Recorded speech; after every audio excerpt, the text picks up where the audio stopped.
Hello and welcome to the on-record portion of the Rockbridge Report.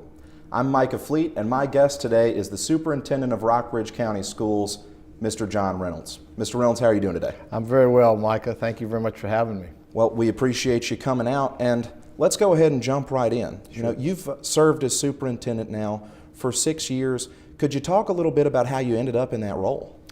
Well, Micah, I guess you would categorize me as pretty much a career educator, someone who started many years ago as a classroom teacher at the high school level and kind of went through a progression of working to become an administrator, going back to graduate school to get credentialed, and basically went through a progression of an assistant principal, and in 1985 I came to Lexington as what at that time was Lexington High School as principal.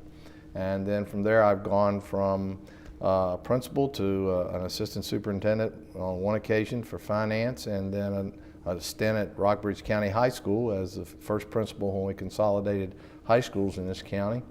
And then back in the school board office as an assistant superintendent, and 6 years ago I was appointed superintendent of Rockbridge County Schools. And I would say that that's probably, you don't see those paths very much anymore. Well, I'm glad you actually mentioned the old consolidation of the high schools, because that's the first thing I want to get at. This year and years past, there have been talks to consolidate the old Rockbridge County Middle into this new expansion of the Maury River Middle School, a fantastic expansion. I've had the chance to walk through and see some of the new wings, and I got to say it looks beautiful. Thank you. But could you talk about how that process went and really what y'all's thought process was as a school board to how it would go? Well, I think you're looking at two things, Michael, and one is, are you satisfied with your educational program? And I know it sounds strange to some people to hear me say that. I think at some point in time, especially at middle schools, secondary schools, you can become too small and you can't provide the offerings and the multiple sections of offerings that you would like to for students. And I think that's actually what led to the consolidation of the high school in '92. We kind of felt we were moving in that direction with our two middle schools. Now, of course, in the midst of all that came the downturn of the economy in 2008, and all the trouble we've had with budgets associated with that. And so it's in many ways it's a financial decision of merging the two schools, but I hope also that there's certainly going to be educational benefits from the end result of this. Now, you talk about the increased size and hopefully these educational benefits that'll come towards the kids. Here at the Rockbridge Report, we've had a couple of parents say that they're concerned about the increased travel distance for students and maybe some of their kids not receiving the special attention they would at a smaller school. Was that something that you tried to take in account? Well, it's something I think is certainly a natural concern on parents' part, and it is no question that students, in some cases, by having one middle school located at the Maury River site, will travel further than they do now, especially students in and around north of Fairfield in that way. We're trying to, as we did in the case when Effinger closed, try to put on some direct bus lines so that we don't have students on buses significantly longer than they are now. But the part about not getting the attention and the special care that comes with a small school, I certainly take issue with that. I think in many cases with increased staff and things like that, you'll actually have better attention and better resources for students that need challenged and gifted programs, but also students who need reteaching and remediation. I think we're in much better shape to meet those needs than we've been in two smaller situations. So these new programs are something that you would say you could actually provide in this larger middle school? Correct, yes. You know, I think there were certainly savings because we're not, there's a reduced replication of services, meaning we only have one principal instead of two principals, one librarian instead of two librarians. Well, that's resources that can go into new programs, whether it be CTE programs or whether it be expanded foreign language offerings and those kind of things. So I'm excited about it, and I think parents and students, once they get into it and give it a fair chance, will be excited too. Now, one of the things that a lot of people pay attention to when it comes to school board time is the budget. I mean, money always draws people's attention, and this year's budget was kind of an interesting one. The last time we talked, you said that enrollment was actually growing in the county over the past 2 years, but you've seen a slight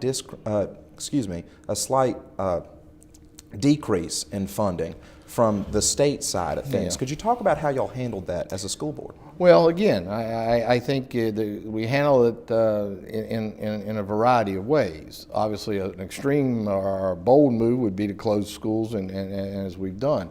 But then I think we try to be very careful about making purchases, whether it be technology, textbooks, those kind of things, and make sure we're doing a good job of getting only what we need.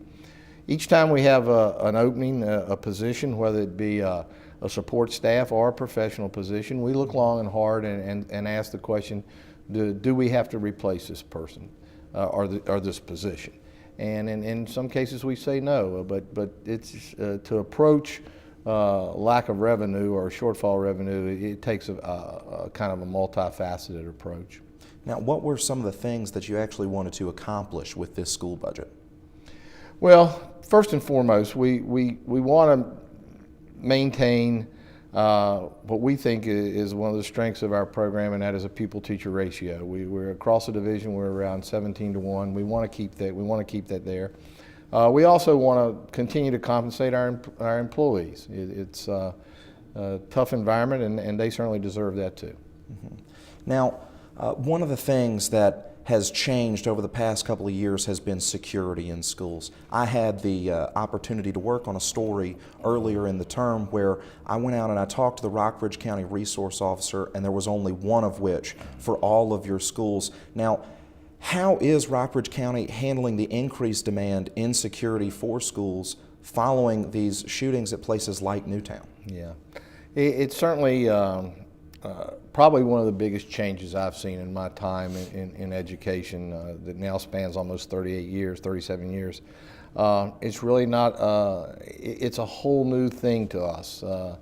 And I assure you that administrators at the building level, superintendents, it's something that we think about every single day and have concerns about it and wonder, are we going to be safe as we want our students to be? We've just gone through a safety audit. We're working with the Sheriff's Department to go through a safety audit in all our schools, and certainly that's going to require some resources in upgrading some situations that will make our buildings more secure. We are adding a resource officer at the new middle school, Maury River Middle School, so we will have two, but very many people would say, well, you know, you'd like to have a resource officer in every school. But the issue of the safety concern and bringing that in is just another real strain on the budget. Mm-hmm. Now, Lexington City actually has a policy to where they have not only city police at least drive through and look at the schools once a day, but state troopers as well come in and take a look at their two schools to make sure everything checks out security-wise. You mentioned that you were in talks with the Sheriff's Department. Is that something that you've maybe been in talks with Sheriff Blaylock about, maybe having a deputy drive through, somebody stop by on a route, and just making sure that things are okay? That's exactly what's going on. Hopefully we have a wonderful relationship with Sheriff Blaylock and his department, and just as you described in Lexington, I think each deputy will come through one of our schools on a regular basis, and also the state police too. Now, you've had a long career. You've mentioned that you've been a career educator. You're somebody who's worked at different schools in all levels of the county, somebody who at least from what I've seen, has a great appreciation for education. Can you talk a little bit about things that you've seen change in the county during your tenure here? I think the thing that's changed the most is the tremendous pressure that the economy and the lack of money and a reduced amount of money is put on school systems. Ours, certainly just like anyone else, has really forced us to become more efficient at what we do, to be better at what we do, And in many ways, a roundabout, you know, a kind of a strange outcome of all this is I do think we were actually doing a much better job of educating our students at all places where they are than we ever have before. And I've enjoyed my time, and I appreciate it, and I appreciate the work those people do in the schools. It's a tough job, and I like I say, I do appreciate everything that goes on out there. Now, I'm from out of state, and my county is fairly standard in their college preparatory curriculum. So when I was really starting to cover Rockbridge County and noticed y'all's technical education program, things like, you know, woodshop, machinery, classes like this that teach students skills, that was kind of a shock for me. I had never seen something like that before. Could you talk a little bit about those classes and why the school board, and especially the district, thinks that that's something necessary for students? Well, and while our curriculum is very much driven by our community, and we are a very diverse community in one way, and that is we serve a university community, and about 60% of our students go off to four-year schools. So the college preparatory, the honors classes, advanced placement that you're used to and familiar with, we've had that for a long time.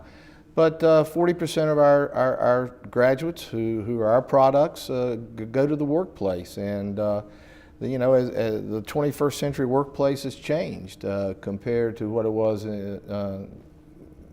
50 years ago, and so the idea of bringing technology into the career and technical education arena is something that's been a big change, but an interesting change, and we're just as committed to educating those students who are going to the workplace as those that are going off to Washington Lee. Well, one of the final things that I want to ask, we were talking before the show and you mentioned that your term's going to be up in December, and you've been thinking about retiring, that you've said that's something that you're going to go ahead and do. What are your plans post-retirement? Well, I haven't gotten that far, and I really haven't made it official, so I hope you haven't broken a scoop here that school board is going to be after me about. But no, I think that is, it's as I say, 37 to 38 years is a great career, and I've enjoyed it, and I'll find something. I think I won't have to get up at 4:30 in the morning to worry if we're going to have school or not because of bus routes. Well, there are a couple golf courses around Lexington, and especially a nice one in BV that you can feel free to check out.